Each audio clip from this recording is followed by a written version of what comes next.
चलिए आज के इस बेहद दिलचस्प विश्लेषण में थोड़ा गहराई से उतरते हैं। आज हम बात करने वाले हैं भगवान हनुमान और भगवान राम की उस पहली ऐतिहासिक और कह सकते हैं कि किस्मत बदल देने वाली मुलाकात के बारे में। ये सिर्फ एक कहानी नहीं है, बल्कि कूटनीति और संवाद की एक ऐसी मिसाल है जो आज भी उतनी ही प्रासंगिक है। अब जरा सोचिए, इतिहास के सबसे महान और शक्तिशाली गठबंधनों में से एक की शुरुआत आखिर होती कैसे है? अगर आप इसे सिर्फ एक पौराणिक कथा मान रहे हैं तो रुकिए। दरअसल ये संचार, मानव मनोविज्ञान और बहुत ही बारीक ऑब्जर्वेशन यानी सूक्ष्म अवलोकन का एक मास्टर क्लास है। ये मुलाकात हमें सिखाती है कि जब स्थितियां आपके खिलाफ हों, तब भी एक सही और समझदार संवाद कैसे सबसे बड़ी ताकतों को एक साथ ला सकता है। तो सबसे पहले आइए इस कहानी के बैकग्राउंड को समझते हैं। भक्ति का संदर्भ और वनवास का अंतिम वर्ष। इस पूरी घटना का बहुत ही शानदार वर्णन हमें वाल्मीकि रामायण के किष्किंधा कांड में मिलता है। जरा उस दृश्य की कल्पना कीजिए। भगवान राम और उनके भाई लक्ष्मण माता सीता की खोज में पंपा नदी के पास ऋष्यमुख पर्वत के घने जंगलों में भटक रहे हैं। ये कोई आम समय नहीं था। ये उनके 14 वर्ष के उस कठिन वनवास का एकदम आखिरी और शायद सबसे चुनौतीपूर्ण दौर था। इसी भौगोलिक और साहित्यिक पृष्ठभूमि में एक बहुत बड़ी घटना आकार लेने वाली है। और यहीं से माहौल अचानक बदलता है। चलिए देखते हैं एक राजा का डर और सुग्रीव की घबराहट। होता ये है कि वानरराज सुग्रीव दूर से 2 सशस्त्र युवा राजकुमारों को अपनी ओर आते देखते हैं और सच कहूं तो वो बुरी तरह घबरा जाते हैं। उनके दिमाग में सबसे पहला ख्याल यही आता है कि उनके भाई बाली ने इन हथियारों से लैस योद्धाओं को उनकी हत्या के लिए भेजा है। आप देख रहे हैं, ये एक डरे हुए नेता की एकदम तुरंत और बिना सोची समझी प्रतिक्रिया है जो बस वहां से भागना चाहता है। लेकिन इसके ठीक बाद जो होता है वो इस प्रतिक्रिया के बिल्कुल उलट है। और यहीं एंट्री होती है हनुमान की, अपने उस बेहद शांत और विश्लेषणात्मक स्वभाव के साथ। वो अपने राजा को शांत करते हुए एक बहुत ही गहरी बात कहते हैं। केवल 2 योद्धाओं को देखकर किसी राजा को इस तरह भयभीत नहीं होना चाहिए।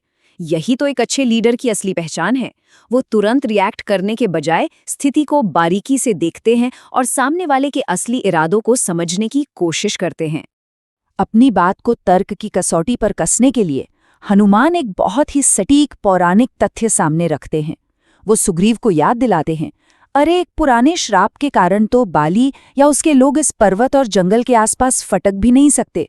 अगर वो ऐसा करेंगे तो उनकी मृत्यु पक्की है। बस इस एक सॉलिड लॉजिक के साथ हनुमान सुग्रीव के उस बेबुनियाद डर को चुटकियों में खत्म कर देते हैं। इसके बाद सुग्रीव एक नई रणनीति तैयार करते हैं, सन्यासी का भेष और खुफिया जानकारी जुटाना। अब यहाँ सुग्रीव का एक निर्देश बहुत ही दिलचस्प है। वो हनुमान से कहते हैं कि अपना ये कपि यानी वानर रूप छोड़ो और एक सन्यासी का भेष बनाकर उन अजनबियों के पास जाओ। लेकिन कमाल की बात सुनिए, सुग्रीव एक बेहद चतुर निर्देश देते हैं कि हनुमान, तुम बात करते वक्त अपना चेहरा मेरी तरफ ही रखना। ऐसा क्यों? ताकि सुग्रीव दूर से ही हनुमान के हावभाव देखकर समझ सके कि आखिर बात क्या चल रही है। क्या गजब का रणनीतिक दिमाग था। जब हनुमान राम और लक्ष्मण के पास पहुंचते हैं तो उनकी सूक्ष्म अवलोकन क्षमता, जिसे हम पावर ऑफ ऑब्जर्वेशन कहते हैं, साफ दिखाई देती है। वो तुरंत 2 बिल्कुल विपरीत चीजों को नोटिस करते हैं। एक तरफ ये दोनों तलवारों, धनुष और बाणों से पूरी तरह लैस है, लेकिन दूसरी तरफ उनके चेहरों पर एक अजीब सी शांत दिव्य चमक है और उनकी आंखें कमल की पंखुड़ियों जैसी हैं। उनके भीतर एक अजय रक्षक वाली ऊर्जा महसूस हो रही थी। इस भारी विरोधाभास को सटीक तरीके से समझाने के लिए हनुमान 2 खास शब्दों का इस्तेमाल करते हैं, राजर्षि और तापसी। इसका सीधा सा मतलब है मानव रूप में आए हुए देवता जो तपस्वियों का जीवन जी रहे हैं। हनुमान अपनी बातचीत में जिक्र करते हैं कि आपकी इस शानदार और राजसी उपस्थिति से जंगल के जानवर तक डरे हुए हैं, फिर भी आपका स्वभाव एकदम शांत और देवतुल्य है। और फिर आता है वो टर्निंग पॉइंट। इस महत्वपूर्ण क्षण में हनुमान एक बहुत बड़ा फैसला लेते हैं। वो अपनी समझ से ये पूरी तरह तय कर लेते हैं कि ये योद्धा न्यायप्रिय और नेक हैं।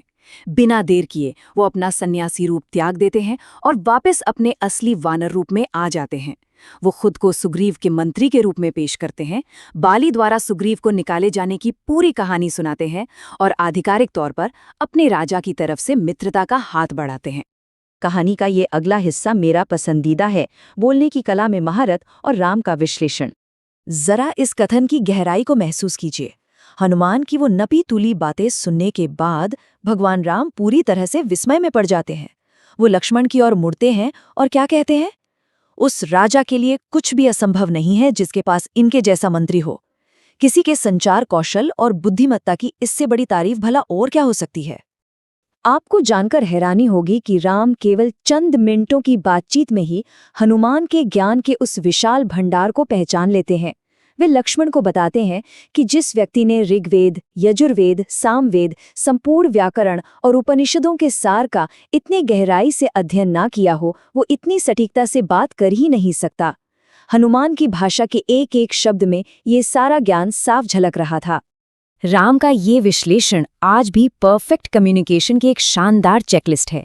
राम ने किन बातों पर ध्यान दिया? इतनी लंबी बात कहते हुए भी हनुमान की भौहें और माथा बिल्कुल स्थिर थे। उनकी आवाज ना तो कानों को चुभने वाली तेज थी और ना ही कोई फुसफुसाहट। पूरी की पूरी बातचीत एक ही अटल, कॉन्फिडेंट स्वर में शुरू और खत्म हुई, और हर एक शब्दांश का उच्चारण एकदम परफेक्ट। शारीरिक और मुखर नियंत्रण का ऐसा बेहतरीन कॉम्बिनेशन शायद ही कहीं और देखने को मिले।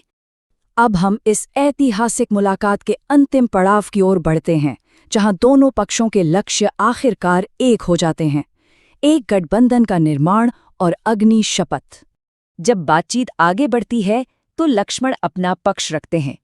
वो राक्षस कबंध की उस विशिष्ट कथा को साझा करते हैं जिसमें कबंध ने भस्म होकर अपना मूल रूप धनुवो वापस पा लिया था और उन्हें खास तौर पर सुग्रीव से मित्रता करने की सलाह दी थी। ये बात सुनते ही हनुमान की खुशी का कोई ठिकाना नहीं रहता, क्योंकि ये तो बिल्कुल वही बात थी जो दोनों ही पक्षों के हित में थी। अगर आप इस पूरी घटना की टाइमलाइन देखेंगे तो ये किसी थ्रिलर से कम नहीं है। पहले मिनट में देखिए, सुग्रीव योद्धाओं को देखकर खौफ में है। 15वें मिनट तक हनुमान भेष बदलकर एक कूटनीतिक शुरुआत करते हैं। 30वें मिनट में असली रूप और नेक इरादे सामने आ चुके हैं, और सिर्फ 1 घंटे के भीतर हनुमान दोनों भाइयों को अपनी पीठ पर बिठाकर सुग्रीव के पास ले जाते हैं, जहां अग्निदेव की उपस्थिति में मित्रता की एक पवित्र शपथ ली जाती है। कमाल की गतिशीलता है ना? तो इस पूरे विश्लेषण के अंत में एक बहुत ही प्रासंगिक सवाल उभरकर सामने आता है। अगर सच्चे नेतृत्व को भारी दबाव में भी बिल्कुल सही ढंग से निरीक्षण करने, विश्लेषण करने और संवाद करने की क्षमता से मापा जाता है, तो आज की आधुनिक दुनिया में इन महान कौशलों का वास्तव में कितनी बार इस्तेमाल होता है? ये घटना हमें याद दिलाती है कि ये महज एक कथा नहीं है, बल्कि लीडरशिप और कम्युनिकेशन का एक ऐसा मास्टर क्लास है जिसे हमें अपनी जिंदगियों में आजमाने की जरूरत है। इसके बारे में सोचिएगा जरूर।